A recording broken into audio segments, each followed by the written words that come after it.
questions that I had this week was, what do rental homes have in them, as in furniture? Now, that might seem to some countries a silly question. I didn't know to ask that question when I moved to France.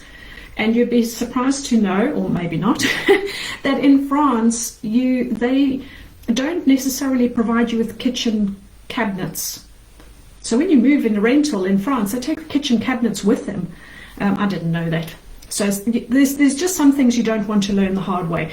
But here in Australia, most homes, and I'm generalizing, but I'm going to say 90%, 99% almost of homes will have a dishwasher, and they will have all the curtains and blinds. So the window furnishings will all be there as well.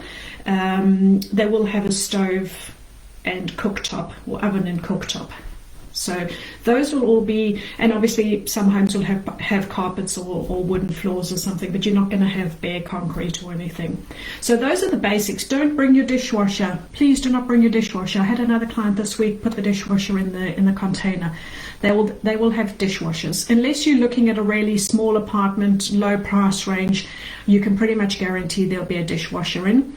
In some of the states, it is the law that there's heating. So Melbourne, in Victoria, for example, there has to be heating, and there also has to be a toilet on every level.